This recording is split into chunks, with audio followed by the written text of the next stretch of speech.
Good evening and welcome. You're watching this 1 hour special edition of Left, Right and Centre with me, Sanket Upadhyay. India's men's team defeated Germany 5-4 in the bronze medal match to end a 41-year-old wait for an Olympic medal in hockey. The last time India had won a medal in hockey was at the 1980 Moscow Games. We have one player from this historic team who has done something which has made India proud after 41 years. Simranjeet Singh of this men's hockey team is now with us. Simranjeet, thank you so much for speaking to us. What a proud moment this was, wasn't it? Yeah, of course. First of all, thank you so much for having me, sir. Yeah, of course, it's a proud moment for us. No, Simranjeet, I'm sure you must have heard from people, whether it is the federation or supporters or followers of hockey, of this pressure of 41 years. You know, the 41-year drought which you guys were able to end. Was that pressure playing on your mind? Yeah, of course, literally people are talking about this. There have been long time, but still we are focusing on our task and doing just our job. We didn't think about anything, just playing our hockey, that's all, sir. I think that's very good that the focus very much was on the game. Simranjeet, what has changed in Indian hockey, according to you, from what it was over the past 40 years to now? Yeah, a lot of things changed, sir. I think AstroTurf came and hockey is totally different now. And the hockey is all about fitness and technical things are came over. And I think the previous hockey is totally different, which we used to play in grass, but now it's totally different on AstroTurf. Now, let's talk about, the changes that have been initiated by governments. This gesture by the Prime Minister after you guys won, there was a call directly from the Prime Minister. This does great wonders as far as levels of motivation are concerned. When you get a call from the Prime Minister, no less. And the Odisha government sponsoring the team, hockey team. Do you think that these are important measures, not just financial, but also emotional, which help the team? Yeah, of course, sir. It's a huge moment for us. Like if your Prime Minister is calling you and giving his blessing to you, and when we lose the semi-final and Prime Minister called us and he told you guys play very well and don't forget about any tensions and leave it whatever happened behind. Just play your bronze medal. And he just told us he's very sure we are going to win the bronze medal. That's what happened. And you're talking about Odisha hockey. After Odisha sponsoring us, it's a huge boost for us as a player. Like, when someone is sponsoring you, taking care of all of things and camping and all the things. Yeah, it's great. Proud to be sponsoring like Odisha like us. Simranjeet, let me ask you this question. What was going on in your mind? I mean, in terms of the levels of confidence, we know that, there was a spring in the step as far as the Indian team is concerned. You are very well reputed. Also, you're seen as a serious opponent internationally now on this time around. What was the feeling like? Butterflies in your stomach? I mean, how was it like when you were going on that AstroTurf? Yeah, of course, nervousness is there, like when you play against great opponents and all the things. We've been training years and years in the AstroTurf and getting our skills and our tactical things being perfect. And now we are able to introduce our good stuff to create something good medal for our country. I think that's. Were you able to speak to your family after the match? Yeah, of course. Straightly when we finished the match, I just picked my phone and called to my mom, and she was crying. And what did she say? She just said, "We made it. We made it." She was praying for whenever we came here. She just continuously praying. I can't explain the feeling the moment. She was literally crying, and I was also emotional that time. Yeah, that's it. Simranjeet, quick few questions. I know you have a busy schedule and also it must be, awfully late in the night. I just want to ask you, how does hockey improve as a game for India from here on? What more needs to be done in your wisdom as a player? As a player, more people take initiatives. I think more sponsor will come, more companies will come, invest on hockey, making more astroturfs, more ground, more people going to play hockey. And when these things happen, automatically hockey will improve. When you have great grassroots level hockey, and then your national level and the school level, then the country will be produce good stuff like in international matches. All right. Thank you very much and all the best. Today is your day. Great moment. And we're going to celebrate with you. But Simranjeet, do you ever feel that India celebrates hockey less and it needs to celebrate it much more? And that will do great wonders to your confidence? Yeah, I don't think so. The way we played a couple of years ago, people appreciate us. Like the more we win, the more people will celebrate. True. I think we gave them chance to celebrate. Brilliant. All the best. Thank you so much. And the country is proud of the achievement. Thank you very much. It's a great Chak De moment. I'm sure you are also a great fan of that movie. But thank you so much. So yes, Chak De India. This is a great moment for us to celebrate. But the point is, let the celebration of this sport and the recognition of this sport not just stop with this one day. It has to be a constant effort. Build it up to the next Olympics. That's how we can put pressure on systems to invest in this game, invest in our players, for them to invest back into their country. I would like to welcome our guest this evening. We have Mr. Wes Pace, former Indian hockey player, represented the Indian team in 1972 Munich Olympics that won the bronze medal, and that's what we've been able to achieve all over again. Thank you very much, Mr. Pace. Krishna Punya is a former national discus thrower champion, is also with us. We have Rahul Bose, actor, follows sports and sporting events very, very closely. I'm sure we'll have a lot to say about this achievement today. We have Vinod Kumar, former national wrestling coach, and Rajpal Singh, former captain of the Indian national hockey team. Mr. Wes Pace, how happy a man are you to see this achievement by the Indian hockey team today and all the other athletes? One can't help but be happy because it was emotional. After losing to Australia 7-1 and getting trashed, the team picked itself up and reached the semi-finals and won the bronze medal. It takes a lot of guts they won all their matches after losing to Australia except for this thing. So it takes a lot of guts to reach this stage, and one should laud these players and give them all support, because the next Olympics is only 2 years hence, and so one should keep the core team and support them totally. Absolutely. Krishna Punya, in an earlier broadcast we were talking about the challenges. I know this is a bad day to talk about the problems because they are considered to be, negative emotions. But the point is, this conversation is for the betterment of the sport and for our athletes to be considered, their problems be considered as the nation's problems. So do you think that now is actually the best time, now that when they're achieving, is the best time to talk about the hardships that they're facing? संकेत जी, बस एक यही दिन तो आता है जिस दिन हम चर्चा करते हैं कि क्या होना चाहिए, क्या नहीं होना चाहिए. बहुत बड़ी बात.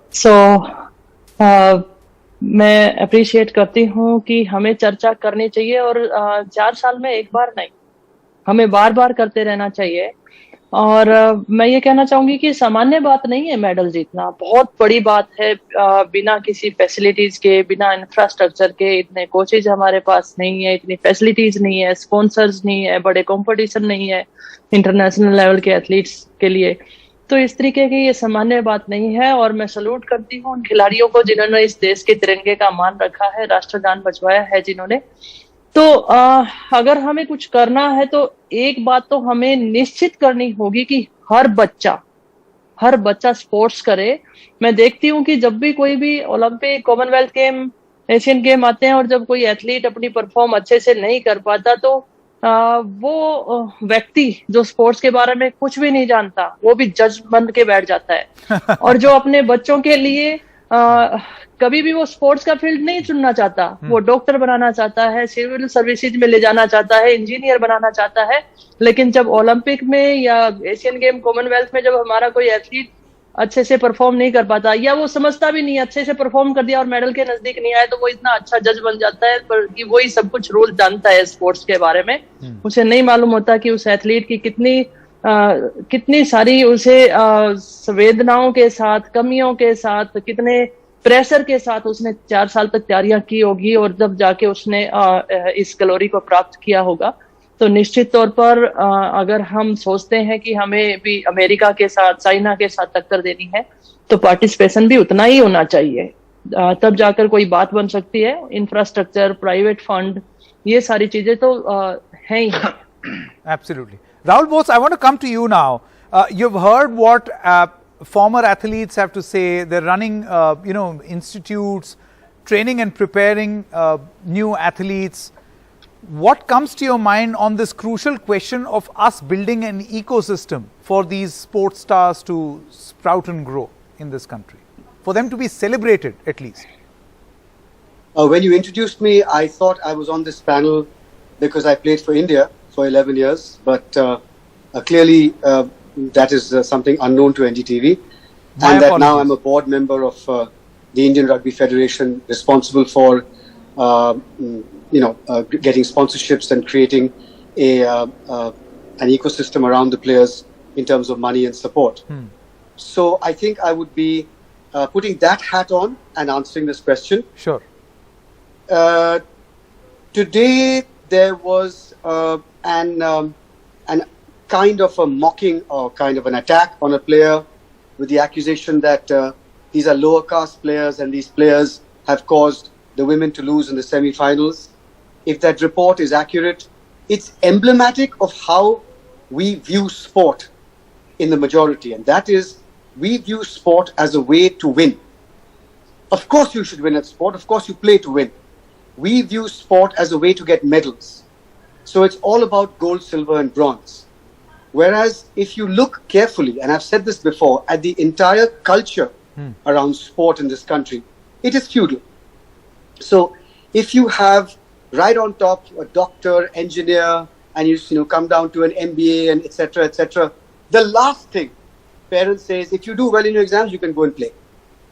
So as long as we have that culture, that after doing everything properly, then you can go and play, you're never going to become a sporting giant. You're never going to become a nation to be reckoned with. Outside of the medals, I think what is most important, and there are eminent sports persons on this panel, and I bow to them, it's about how did each sports person do relative to his or her personal best. This is the next issue. If you perform below that and your equipment malfunctioned or the referee was biased, we all understand. But otherwise, this is about everybody doing their very best at the world stage. So if you need to speak about performance indicators, speak about that. Then whether you get a gold, silver or bronze is entirely immaterial to me. As long as the nation and every sports person in this nation is getting better and better, that's the best you can hope for at the top level. But at the grassroots level, if you don't treat sport as a very viable way to gain respect, to gain jobs, I mean, Indian rugby has massive stories about tribal, specifically girls, who today, एक लड़की थी जो बैठी है अपने ग्राम के पंचायत में rugby ball पकड़ते हुए, और वो कहती है कि मेरी औकात नहीं है यहाँ पे बैठने की अगर ये बॉल मेरे हाथ में नहीं होता. So this is what sport can do. This is the stuff that when you do it at the grassroots, it begins to pay off in terms of jobs, in terms of reservation quota seats for schools, for colleges. This is why somebody who is 17 and really talented will stay on to 22, 23, 24. Of course, they expect to be paid. And for the first time, Indian rugby is paying its players this international season. Not much, but we've started. So my point is this. At the grassroots across the nation, you have to change the thinking behind sport. It's not the last thing to do after you've done everything well. Second is, you cannot expect everybody to win all the time. And you cannot then bring in all those deep divisions. We know that caste is the elephant in the room. Correct. You can't bring in those deep divisions in sport. You simply have to look and say somebody will win, somebody will lose. But did you cross your best personal milestone in these Olympics? For me, it's not gold, silver, bronze. If you did a fantastic job. Absolutely. Well said. Well said. Well said, Rahul Bose. We also have Rajpal Singh, former captain of the Indian hockey team. Rajpal, would you agree with this assessment that, you know, we expect a lot of athletes who reach a particular position to respect their position, but where is that respect for the sport? I think this Our is not the right investment in time the to. This is not the right time to complain. No, this is not a complaint. I don't think Mr. Bose is also complaining. I think it's a point that he's trying to make. As someone who's deeply invested in this sport, a sportsman himself, and my apologies, Mr. Rahul Bose, if you took offense. problem. Yeah. Rajpal Singh. This is the time to celebrate a bronze medal of hockey team. Absolutely. Especially अगर मैं कहां कि मैनू आज ना दिल करदा है मैं पंजाबी च गल करां किते भी. हाँ करिए. तो मैं दिल की गहराइयों से हर उस प्लेयर को जो कैंप में था, हर वो शख्स जिसने कैंप में मेहनत की है, चाहे वो खाना बनाने वाला कुक है, चाहे वो हमारा बॉल उठाने वाला है, चाहे वो एक्स्ट्रा प्लेयर जो सिलेक्ट नहीं हो पाए हैं, हर उस शख्स को जिसने आज का मैच देखा अपनी ताकत झोंकी है, देखने में भी अपनी जो खेलने वालों को भी तहे दिल से शुक्रिया अदा करना चाहता हूं कि उन्होंने आज हॉकी प्लेयरों को भी जिंदा किया है और हॉकी को भी इस मुल्क में जिंदा किया. ट्रू. और दूसरी बात मैं कहना चाहता हूं कि जहां पे हम रिस्पेक्ट की बात करते हैं, हाँ, रिस्पेक्ट हमें मिलती है जैसे बॉस भाई साहब ने बोला है कि कहीं ना कहीं हमें स्पोर्ट्स रिजर्वेशन चाहिए, कुछ चाहिए. स्टेट गवर्नमेंट में हर जगह स्पोर्ट्स के लिए रिजर्वेशन है.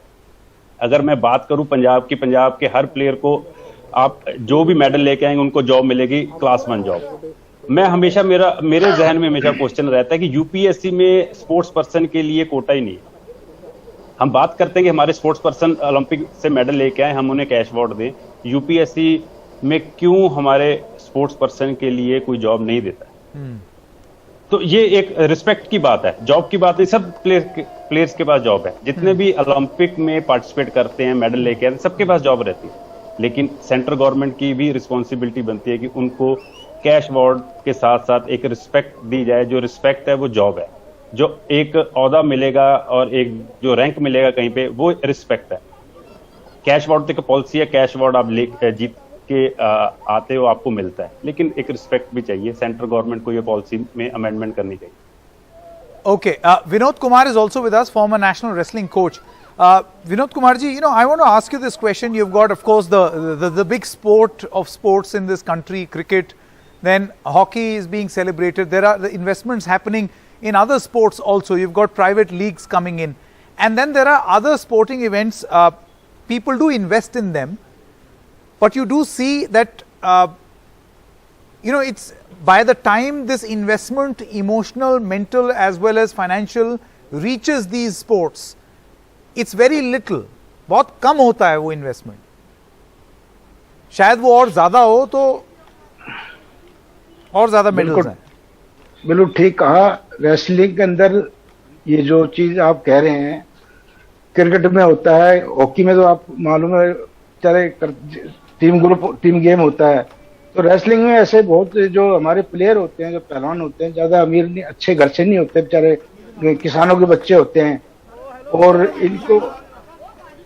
इनको जो अब सुविधाएं मिलने लगी हैं, ये मिलती कब है? जब खिलाड़ी अच्छे लेवल पे आ जाता है.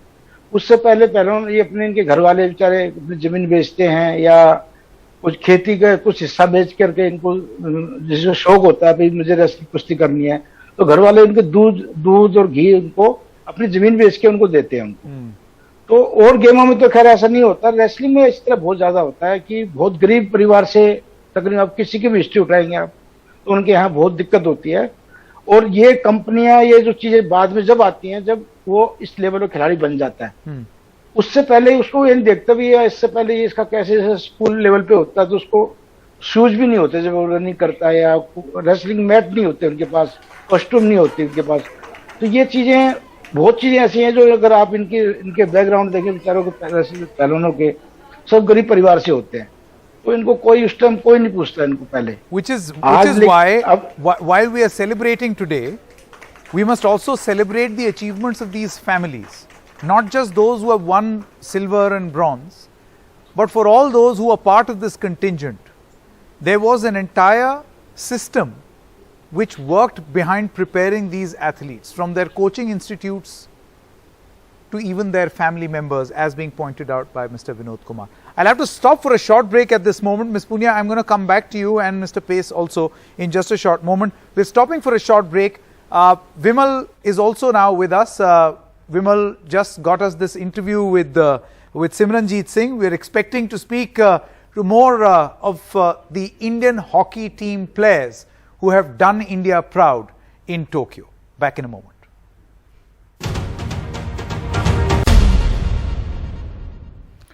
हॉकी के इस बेहद खास शो में आप सबका स्वागत है। हमारे साथ हैं संकेत, बहुत ही वरिष्ठ पत्रकार और काफ़ी चीज़ों पर पकड़ रखते हैं, और हमारे साथ दो बेहद खास मेहमान हैं। मनप्रीत जो टीम इंडिया के कप्तान हैं और आज उनको किसी भी पहचान की जरूरत नहीं है। साथ ही हरमनप्रीत सिंह हैं जो कि टीम के पेनल्टी कॉर्नर स्पेशलिस्ट हैं, और टीम की जो जीत है, वैसे तो पूरी टीम की जीत है, लेकिन इन सब का बड़ा योगदान है। मनप्रीत, आपसे शुरुआत करेंगे। बॉर्न कैप्टन हैं आप, और शुरुआत पहला इंटरनेशनल टूर्नामेंट भी आप कैप्टन बनकर किए, और ये जो टूर्नामेंट जहां पे आपको कैप्टन बनने का मौका मिला, फ्लैग बियरर बनने का मौका मिला, अब आपने नाम जो है अपनी टीम का इतिहास में दर्ज करवा दिया है। कि फर्स्ट ऑफ बहुत ज्यादा खुशी हो रही है कि सर हम लोगों ने इतने टाइम के बाद मेडल जीता, और सेकंड थिंग हम लोग पूरी बिहाफ ऑफ टीम पूरे देश का थैंक यू कहना चाहेंगे, क्योंकि उन्होंने बहुत ज्यादा सपोर्ट किया हमें घर से पूरा।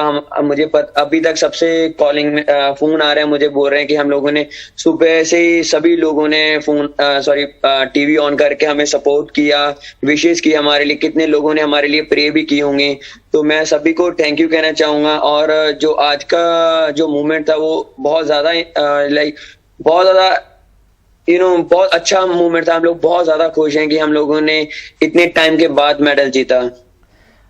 हरमनप्रीत, आपसे एक सवाल पूछना चाहेंगे। आपके जो पेनल्टी कॉर्नर ड्रैग फ्लिक का जो स्टाइल है, अब पूरी दुनिया में बहुत कम समय में 2018 वाले जो लखनऊ में वर्ल्ड चैंपियनशिप हो रहा था जूनियर, हमने आपके साथ सेलिब्रेट भी किया था मैच के बाद, लेकिन वहां से ये जो सीनियर लेवल में जो आपका ग्रेजुएशन हुआ है बहुत फास्ट हुआ, और बहुत बड़े बड़े अलेक्जेंडर हेंड्रिक्स जैसे या अर्जेंटीना के जो थे, इन लोगों के बीच आपकी बड़ी पहचान बनी। ड्रैग फ्लिकर की एक अलग पहचान बनना कितनी बड़ी कामयाबी है आपके लिए, और टीम का ये जो सक्सेस है ये क्या मायने रखता है आपके लिए? आप हरमनप्रीत, आपको अनम्यूट करना होगा अपने आप को। मैंने बोला thank you so much first of all, and I think ये पूरे देश के लिए और टीम के लिए बहुत बड़ी अचीवमेंट है सर।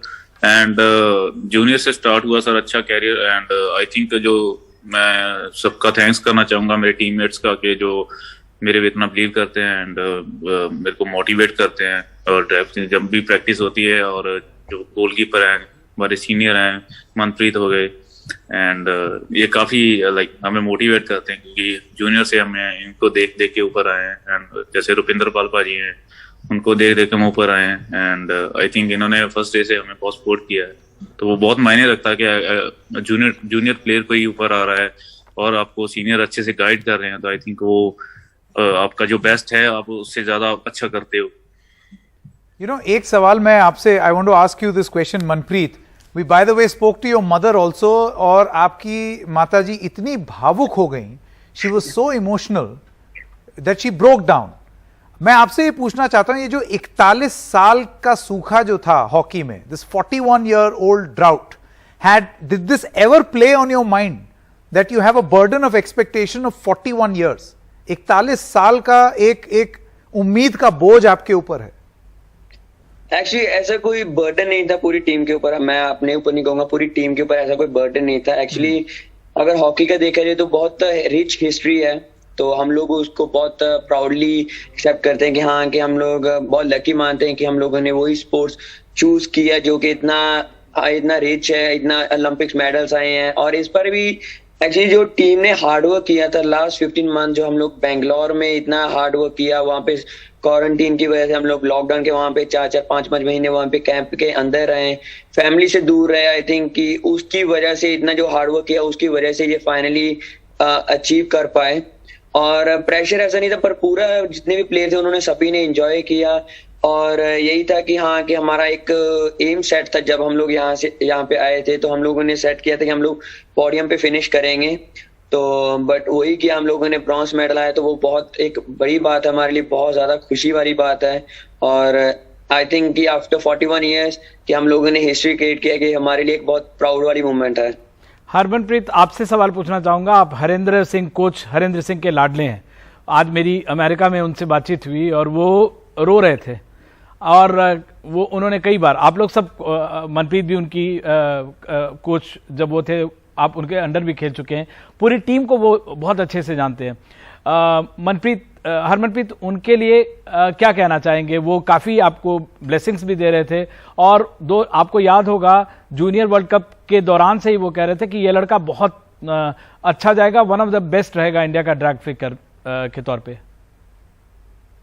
बिल्कुल सर, मेरी जर्नी स्टार्ट हुई थी जब जूनियर में। I think best, I think मेरी लाइफ का एक टाइम था कि मैं हॉकी में आया, एंड हरिंदर सर के अंडर में, उनकी कोचिंग के अंडर में आया मैं। एंड आई थिंक वो उन्होंने जो मेरे को सिखाया है, काफ़ी स्ट्रिक्ट रहे हैं हमारे साथ डे 1 से ही। एंड आई थिंक वही चीज़ें हैं जो छोटी छोटी चीज़ें काउंट करती हैं सर, जो स्ट्रिक्टली हमें प्रैक्टिस करवाते थे। एंड चाहे वो धूप है, चाहे आफ्टरनून हम प्रैक्टिस कर रहे हैं, वो सारा हार्ड वर्क है। चाहे जो हमारे कंफर्ट जोन से बाहर भी जो हमने किया है, हार्ड वर्क किया है, वो भी सारा कुछ काउंट करता है। आई थिंक तो वो ये सारी चीज़ें आई थिंक उन्होंने बहुत हेल्प किया मेरे को। एंड एक जो कॉन्फिडेंस दिया है मेरे को मेरी ट्रैक क्लिक में, एंड मेरे को जो चांसेस मिले हैं, आई थिंक वो बहुत मायने रखते हैं मेरे लिए। तो अभी वो काम आ रहे हैं सर, तो मैं उनका दिल से धन्यवाद करना चाहूँगा।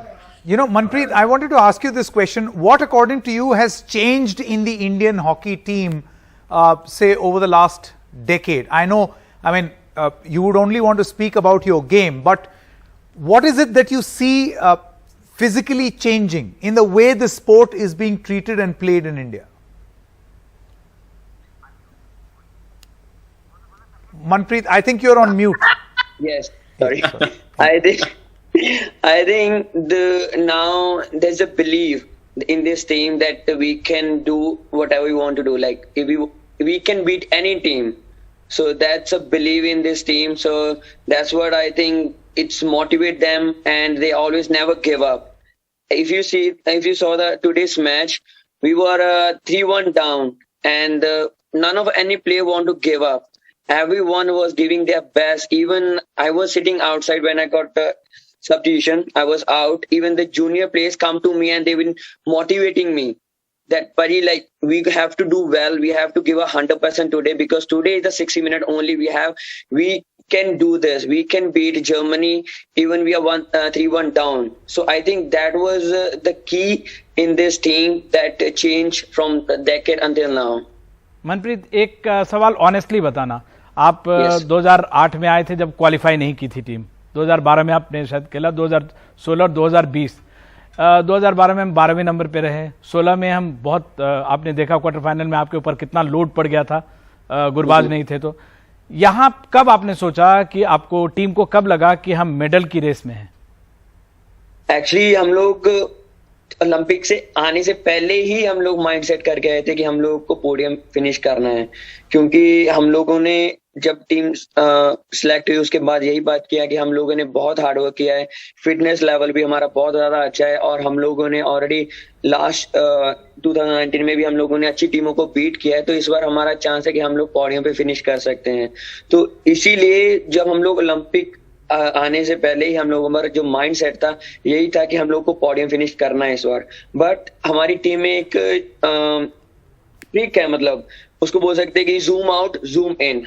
मतलब कि जूम आउट का मतलब कि आप एक टारगेट सेट करो कि आपको क्या अचीव करना था, और टीम का यही था कि हमें जूम आउट कि हमें पोडियम पे फिनिश करना है, और जूम इन मतलब कि उसका प्रोसेस क्या है, कि उसके लिए आपको क्या क्या चीजें करने की जरूरत है। जिसका पहले था कि हाँ कि हर टीम के ऊपर पूरा 100% देना, हर मैच जीतना है और अपनी बेसिक्स के ऊपर ध्यान देना और एज ए टीम खेलना है और एक साथ रहना है। तो ये चीजें शुरू से ही पूरी टीम ने बिलीव किया था कि हम लोग पोडियम फिनिश करेंगे, तो ये हम लोगों ने फाइनली वो अचीव किया है।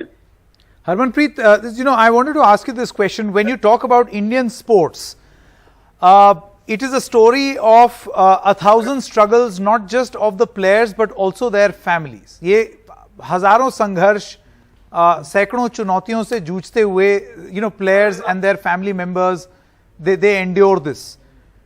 Do you think that this struggle makes your victory sweeter, or you could have done without this? कि इतनी व्यवस्था होती कि ये संघर्ष ना करना पड़ता? सर मैं बोलना चाहूंगा इसमें कि आई थिंक हमारी फैमिलीज हैं, सभी जो जितने भारत हैं, अपना पूरा इंडिया, आई थिंक सभी ने जो सपोर्ट किया हमें, जो डे फर्स्ट से हमारे पे जो बिलीव किया, आई थिंक वो बहुत इंपॉर्टेंट था हमारे लिए भी, क्योंकि हम खेलना चाहते हैं, यहाँ पे खेल रहे हैं, अपना बेस्ट कर रहे हैं। अब हर एक मैच में जैसे मनप्रीत भाई ने बोला कि हम 100% देना चाहते हैं, ऑफ कोर्स, बट उसके साथ हमें पता है हमने हार्ड वर्क किया है, हम ग्राउंड पे हमको ही करना है, अच्छा करना है, खेलना है, सारी टीम को अच्छा खेलना है। बट उसके साथ साथ जो मोटिवेशन मिलता है हमें, जो सपोर्टर्स का, जो फैमिलीज का, डेली घर पे बात होती है, वही भी सेम चीजें आपसे बोलेंगे कि आप इतने टाइम से अपना टाइम स्पेंड कर रहे हो, फैमिली से दूर रह रहे हो, एंड आपने जितना भी जैसे 15 मंथ हम बोलते आ रहे हैं कि हमने बैंगलोर में स्पेंड किए हैं, वो बहुत इंपॉर्टेंट रहे हमारी लाइफ में। आई थिंक वो बेस्ट टाइम था। चाहे क्वारंटीन में हम स्ट्रगल भी किया है, बहुत सारे अप्स एंड डाउन आए हैं, बट आई थिंक वो as a team, as a family रहे हैं। और हम उस दौर में यही बात करते थे कि हम एक टीम नहीं, एक फैमिली बन चुकी है हमारी। आई थिंक वो बहुत इम्पोर्टेंट था सारी टीम के लिए कि एज ए फैमिली एक दूसरे को मानना, एंड एज ए फैमिली हम एक दूसरे को सपोर्ट करना, एंड पूरा इंडिया कैसे हमें सपोर्ट कर रहा है। आई थिंक स्पोर्ट्स आर बहुत जरूरी है। आई थिंक चाहे फैमिली है, इंडिया है, कोई भी प्लेयर्स है, कोई भी दूसरी स्पोर्ट्स का प्लेयर है, आई थिंक सबकी जो एक दूसरे को स्पोर्ट्स करता है, end of the day sir अगर कोई भी स्पोर्ट्स जीती है, आई थिंक इंडिया जीतता है सर। बिल्कुल संकेत, इनके बारे में मैं बताना चाहूंगा। ये मुझे लगता है कि हरमनप्रीत कम से कम 4-5 साल से, और मनप्रीत, ये लोग मिल्क का प्रोडक्ट नहीं खाते हैं और शुगर नहीं खाते हैं, और दोनों के 6 पैक्स हैं, और दोनों का योयो टेस्ट का जो लेवल है, मनप्रीत का तो मुझे पता है 23.8 है, और इनका भी 21-22 से ऊपर ही होगा। आप लोगों के लिए बहुत सैक्रिफाइस का, स्ट्रगल का, जैसे संकेत बता रहे थे। हरमनप्रीत आपसे भी जानना चाहूंगा, और मनप्रीत आपसे भी, अब जब यहां से जाएंगे सबसे पहले क्या छूट के खाएंगे? सर एक्चुअली वापस जाएंगे तो जो भी मम्मी के हाथ का बनाएगा हम लोग वो खाएंगे, क्योंकि बहुत टाइम हो गया हम लोगों ने अपने मम्मी के हाथ का नहीं खाया है। तो क्योंकि इसको भी पर्टिकुलर ये नहीं कि हम लोग कुछ ये खाएंगे, जो भी घर पे बना होगा हम लोग खाएंगे, क्योंकि ऑलमोस्ट आई थिंक कि हम लोग साल हो चला है हम लोग अभी आई थिंक घर नहीं गए हैं। आई थिंक 9 महीने, पता नहीं कितना टाइम हो गया अभी तक हम लोग घर नहीं गए हैं। तो घर पे जो भी मम्मी बना दी हम लोग वही खाएंगे सर। आपका डाइट क्या था? What was your diet like when you were in the SAI camp? In the camp sir, कि सर हम लोग जो ऑयली फूड है वो अवॉइड कर रहे थे, फास्ट फूड तो definitely no. Diet like sir, no one likes. कोई भी क्या चीज नो थी? डाइट ऐसा था कि कोई भी पसंद नहीं करता। जैसे आपने बोला है शुगर, वाइड, ये सारा कुछ, मतलब जो भी anything that is desirable was a no. बिल्कुल। और दोनों के 6 पैक हैं, और मतलब इनफैक्ट सारी टीम का। हरमनप्रीत, आपका क्या है योयो टेस्ट लेवल? सर मैं बता दूं, इसने सर खत्म किया हुआ है सर 23.8। हाँ 23.8 लास्ट है, उसके आगे योयो टेस्ट नहीं होता है, खत्म हो जाता है।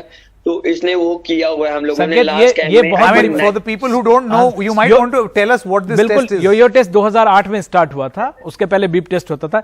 ये इंटरमिटेंट टेस्ट होता है, बीच बीच में रोक के आपको टेस्ट करते हैं, और इसमें टेस्ट करते हैं कि आपकी फिजिकल फिटनेस कितनी है। और ऑस्ट्रेलियन टीम का हमसे कम है अभी, हमारे 30। So we are a fitter team, fittest team. Do you think Harmanpreet and Manpreet, one by one, Manpreet, you go first. Do you think that this fitness level is a big achievement which is only going to be carried forward from here on? For instance, Now Tokyo 2020 is done. What can one expect from the Indian hockey team from here on in terms of fitness, in terms of achievements? What does this win do to your confidence? So that now we are definitely going to carry about the fitness level plus, and second, now we just going to work harder. We finished bronze here, and upcoming tournaments as the next year will be Asian Games, Commonwealth Game, and the World Cup is coming soon. So we want to win them, we want to finish in the first there. So that's our aim right now, and for that we need to work really hard. And we gonna, I think once we go once we come back to India, we will get a few weeks off, or I don't know how many weeks, or maybe 1 week. Okay, and after that we will be in a camp, and yes, then our mindset will be gone. Will be start again to focus what is coming next. Harmanpreet, एक जैसे मैं पहले भी कह रहा था कि bond captain है हरमन, मनप्रीत के बारे में, हरमन के लिए अब कैप्टन बनने की राह भी आगे भी बनेगी। मनप्रीत, आपसे पूछना चाहेंगे, और हरमनप्रीत आपसे भी, अलग अलग वो जो बताया वो आंसर वो मत दीजिए। सबसे बड़ा फैक्टर क्या रहा आप लोगों की जीत के पीछे? हरमनप्रीत पहले आप बोलिए, मनप्रीत मैं जानता हूं थोड़ा डिप्लोमेटिक है। पहले से ही डिसाइड कर दिया। नहीं, एक्चुअली सर ये सही बात है। आई थिंक जो फिटनेस लेवल की बात करेंगे टीम के लिए सर, आई थिंक वो बेस्ट था हमारा, क्योंकि एज ए शेड्यूल जो हमारा ओलंपिक्स में था उसी के अकॉर्डिंग हमने बेंगलोर में अपना प्रैक्टिस किया है। एंड आफ्टरनून में 12 बजे प्रैक्टिस हो रहा है, 1 बजे प्रैक्टिस हो रहा है धूप में, एंड उसमें भी प्लेयर्स अपना बेस्ट कर रहे हैं इतनी धूप में, क्योंकि यूज टू हो जाएं ओलंपिक में आगे हमें थोड़ा इजी रहे। आई थिंक वो बहुत आई थिंक जो मेन पार्ट था वो जो फिटनेस था। एंड आई थिंक जो कॉन्फिडेंस है टीम में, मिक्सर है जो जूनियर एंड सीनियर्स का, आई थिंक वो बहुत अच्छा था सर, एंड उसकी बदौलत में जीते हैं। जैसे मनप्रीत भाई ने बोला है कि मैच में आके जूनियर भाई को बोल रहे हैं कि यार हमने जीतना है यार। आई थिंक वो चीज छोटी छोटी चीजें हैं बट वो काउंट करती हैं सर, और उसी की बदौलत आई थिंक जो आज हमने अचीव किया sir. Manpreet, tell me something. How teamwork, sir? Teamwork. It's called teamwork. I knew you would say this. नहीं, क्या बोल रहे हैं? What are you saying, Manpreet? मैंने बोला देखा एक ही आंसर है, इसको बोलते team work. Same mindset. They've scripted their reply, Vimal. दे लोग दोनों सेम पेज पे हैं। Okay, इस पे भी होमवर्क हुआ है। Let me ask you this question, Manpreet. How did it feel to speak to the Prime Minister, to get a call from him, and also the Odisha Chief Minister, whose state sponsors the hockey team? Personally, it was really great. It was really great for me, and for the I don't know what to say about that, because he didn't only call today after the winning, he called us when we lost the semi-final. And he spoke to everyone. He said, Prime Minister said, Modi ji said, guys, you played very well. Okay, don't get sad. We are all nation. It's proud of you guys, and just keep moving forward and just focus on your next match. And we are all proud of you. Manpreet, sorry कुछ कह रहे थे? Yes. हाँ, उसके बाद आज फिर match जीतने के बाद भी उनका कॉल आया हमें। उन्होंने दोनों टाइम बात की हमसे, और पूरी टीम को उन्होंने बहुत विश किया, और हमेशा यही बोला कि आप अपना हार्ड वर्क कीजिए। आज मेडल के बाद भी जब हम लोग सभी बैठे थे, उनका कॉल आया, उन्होंने यही बोला कि आपकी टीम बहुत ज्यादा अच्छा खेली है, और जो उनकी डेली की रूटीन होती है ना, वो उन्होंने आज मिस की हमारा पूरा मैच देखने के लिए। वाह, ये पीएम से कॉल आना बहुत बड़ी बात होती है। He's called you on the 15th of August also. How excited are you to go to the Red Fort? बहुत ज्यादा एक्साइटेड है सर, क्योंकि उनसे बात करके हमें बहुत ज्यादा अच्छा लगा। जब हम लोगों ने लूज किया था सेमीफाइनल, उसके बाद भी जब उन्होंने हमें विश किया, तो टीम में एक जो मॉरल था वो काफी अच्छा रहा कि हाँ, कि हमारी पूरी कंट्री हमारे पीछे है, पूरा हमारे प्राइम मिनिस्टर मोदी जी हमारे साथ हैं, तो हमें बस यही है कि अपनी गेम के ऊपर फोकस करना है। तो वो एक काफी की रोल प्ले किया हमारी टीम के लिए। और जब आज भी हम लोगों ने उन्होंने बात की, तो यही बोला कि आप लोगों ने बहुत अच्छा खेला है, और पूरे देश को और उनको हमारे ऊपर पूरा प्राउड है, और ऐसे खेलते रहिए। और पूरे कोचेस से भी बात की उन्होंने यही बोला कि आप लोगों ने बहुत हार्ड वर्क किया है, तो आप डिजर्व करते थे मेडल के लिए। अच्छा, एक सेलिब्रेशन के बारे में आप लोग दोनों से पूछूंगा। मैं तो हरमनप्रीत के साथ सेलिब्रेट कर चुका हूं। हरमनप्रीत कैसे सेलिब्रेट करेंगे, और यही सवाल मैं मनप्रीत से भी पूछूंगा, कैसे सेलिब्रेट करेंगे? अभी आप सीटियां अच्छी बजाते हैं। सेलिब्रेशन के टाइम में? सर सीधी सर, आपने फिर मनप्रीत को नहीं देखा अभी तक। नहीं सर, आप गिटार भी अच्छा सर, बजाते हैं। घुमा रहा है सर। घुमा रहा है, गिटार भी बजाते नहीं नहीं सर, लाइव दिखाएंगे आपको, लाइव स्ट्रीम क्या जब देखेंगे सेलिब्रेट ना इंडिया आएंगे। बिल्कुल सर, की मोमेंट है। अभी फिलहाल तो बिजी चल रहा है सर, जब से मैच खेल के आए हैं सर। सच बोलो टू बी ऑनेस्ट, टाइम ही नहीं मिला अभी तक, बट स्टिल वेट कर रहे हैं कब इंडिया आए एंड पूरे देश के साथ सेलिब्रेट करें सर। बिल्कुल। और मनप्रीत आप कैसे सेलिब्रेट कर रहे हो? सर फिलहाल तो पूरा यही है कि हाँ कि सब एक साथ बैठे, अभी टाइम ही नहीं मिला सर, जैसे हरमन ने बोला। ठीक है, जब मैच खेलने के बाद आए तब से काफी बिजी कर रहे हैं हम लोग। ठीक है, और बस यही है कि सर हम लोग, जैसे हरमन ने बताया कि हम लोग यही चाहते हैं कि हम लोग एक बार इंडिया आए और पूरे देश के साथ सेलिब्रेट करें, क्योंकि सर उन्होंने हमें पूरे थ्रू आउट द टूर्नामेंट पूरा बहुत ज्यादा सपोर्ट किया है, क्योंकि काफी डिफिकल्ट सिचुएशन था कि हाँ कि लोग हमें यहाँ पे आके नहीं देख सकते थे, बट उन्होंने घर पे रह के भी पूरा हमारे लिए बहुत विश किए हैं। और मुझे लगता है कि बहुत लोगों ने हमारे लिए प्रे किया होगा, बहुत गुरुद्वारा मंदिर में सभी में जाके उन्होंने प्रसाद चढ़ाया होगा हमारे लिए। तो मैं सभी को थैंक यू कहना चाहूंगा कि इतना आप लोगों ने हमारे लिए सोचा और हमारे लिए इतना विश किया कि घर पे रह के, और हम लोग वापस आएंगे तो आप सभी के साथ बहुत ज्यादा सेलिब्रेट करेंगे सर।